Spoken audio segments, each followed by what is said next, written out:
Alright, hello everyone and welcome to game number 2 in our best of 3 series for our 2v2 match between King Morgan, Galactic Wino and Saberman Gameslayer. We once again have a frustrating aluminum map, very different from last time. We're going to play the Find the Adjacents game. Looks like we've got 2 of them together. Just a nice little pair going on. Have fun with this one, guys. Can't blame me for the map gen this time. Now, that said, it does look like we have some decent scientific territory. King Morgan and Galactic Wino once again Scientific colony expanded. Robotic colony founded. looking to found early. They know what territory they wanted and they want to grab it right away, just moving into all of the dual tiles that are available effectively. Looking to grab silicon water for King Morgan. Galactic Wino just wanting all that steel. He did stop a lot of the water that was in that area, choosing to destroy it rather than risk it moving away from him. And this time, at least, the scientific steel is going to work out a lot better. A lot more adjacency bonuses going on. There are EMPs and power surges available to fight it, but they're not going to be particularly effective this game. And so this could work out a lot better for Galactic Wino and King Morgan. They also have this high aluminum tile, whereas Saberman and Gameslayer once again have gone for the double robotic. This does seem to be their wheelhouse. It's what they like to do. And they're in a decent spot so far. They definitely have enough iron to be functional. They have enough aluminum to be functional, especially as robots, but it's pretty weak still. Only 4.5 per second is what we're looking at right now for them, it looks like. Expansive colony I don't even know where all that is coming from, to be honest. Got 1 here. 1.5 here. That's 2.5. Where's the rest of your aluminum? Oh, okay, there we go. I was really confused. The mutiny is pretty strong, potentially, in this circumstance, just attacking your opponent quickly. Maybe, since they're expanding, they're not quite set up to hit back just yet. A little bit awkward for Saberman to take that next upgrade. But it should be a fair number of claims for him to use regardless. And we should see something effective coming out of him. Just looks like he's going into more steel. He is aware of the fact that there are EMPs and power surges available this game, so don't want to get too dangerous going into that hex of steel right away. This is something else you'll see out of Gameslayer and Saberman a lot, just pumping up the steel production immediately, and then later transitioning into other things with Gameslayer in particular. Already, we do also see a pleasure dome of Galactic Winos built and goon squatted, and that's very interesting. I don't really mind that play, especially because it consumes 20 electronics. Makes the upgrades a little bit more expensive for Saberman and Gameslayer. They just have a little bit more to think about there. However, this is not going to be a great pleasure dome. It's going to be a decent pleasure dome, but it's going to basically guaranteed need virtual reality, and right now it's just burning a hole in a Galactic Wino's pocket. So very aggressive on that early, and that could backfire pretty well. Galactic Wino was going for the patent office to go along with it. That gets shut down pretty quick with some dynamite. I don't know exactly how I feel about that. I don't think I like it. It's okay, but all it does is force out the repair. Not a huge time waster when it comes to the patent office. Might have rather seen something like a mutiny on that. Try and get something a little weird done with it, potentially. Could have been a lot more effective. Well, steel's not worth anything anymore, but thankfully for Saberman, his opponents were kind enough to freeze most of his steel. So even though it's not worth anything, he doesn't need to worry about accidentally producing it out of those steel mills. So that was very nice. That was very nice of them. This power is absolutely fantastic. It looks to be basically the only thing keeping Gameslayer and Saberman in the game, is that power is just so strong, and I don't see a lot of it being produced for Galactic Wino and King Morgan just yet. They're choosing to pass on that for now, from what I can tell. Not seeing any geotherms up or anything like that. So all that, we do have one little geotherm claim down here. Hasn't been constructed just yet. So that's going to be a lot of money for Gameslayer tomorrow. Unfortunately, with nighttime on the way, things are going to be looking a little bit more awkward for him. Would love to see Saberman pick this up. Even though it looks like Saberman has only 22,000 debt, not too bad. It did, however, go to unknown player, aka Galactic Wino, I believe. Where did that thing disappear off to? It's so difficult to find these things. Regardless, We do see that Saberman is getting overloaded. That's not really going to do too much from what I know, besides raise the power price. That kind of works in a lot of ways in Saberman and Gameslayer's favor from what I know, because they just don't share power. You just don't choose not to share power.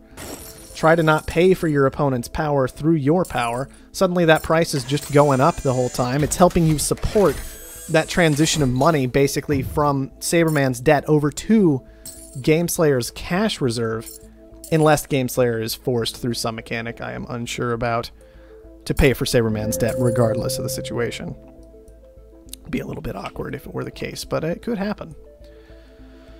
Alright, virtual reality and superconductor have both been picked up at this point. Gameslayer sitting on the superconductor, Galactic Wino on the virtual reality. I do think Gameslayer got the better end of that deal probably, and oh man, Mutiny gets blocked by the Goon Squad and turned right back around on the Geotherm. Gameslayer, how much money are you making per second?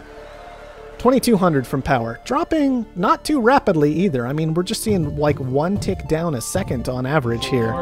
That is an insane amount of cash that King Morgan and Galactic Wino have decided to hand on over to Gameslayer and Saberman. And Galactic Wino over here, he is not looking to be in a good spot. This Pleasure Dome not making a whole lot of money for him. The virtual reality not working out well. The steel costing him all kinds of cash when it comes to power. And so we can see his stock price is down below $8. He's still stuck back on HQ level 2. He has not found any way to expand, and Gameslayer is just sitting on so much cash. He should be able to knock out Galactic Wino just here and now, still making over 2,000 a second on this power production. That is insane. Power. It's a good resource these days. Galactic Wino has made it up to HQ level 3. His stock price is above $13 now and rising rapidly as he tries to get a handle on this situation. But once again, it looks like it might end up being too little too late. It was just so aggressive. The superconductor power play knocking Galactic Wino out. All kinds of great steel production and a patent lab being given on over to Gameslayer, who is already HQ level 5, has great food production down, bad electronics production, but still better than it could have been. I mean, we'd have rather seen this be chemicals or something, right, guys? But it's all right. It's still functional. Strong enough water. And what's King Morgan left with? King Morgan's an AI. That's what King Morgan's left with. And that's going to be the game. Alright, guys. Not only is that the game, that is in fact going to go ahead and be the series for this one. King Morgan and Galactic Wino, it looks like falling out of this 2-0 to just Saberman and Gameslayer. 2 power plays back to back. They knew what to do and they got it done. No problem whatsoever. Very, very fast eliminations.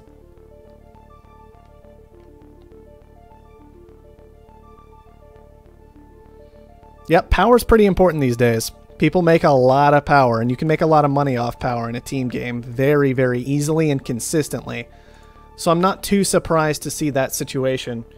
Now that debt is a lot weaker to move into, suddenly power has become kind of the king, especially with the Pleasure Dome being the primary tool to make money, in my opinion. We're just kind of going off on my opinions here because there's not much more to talk about after a game like that.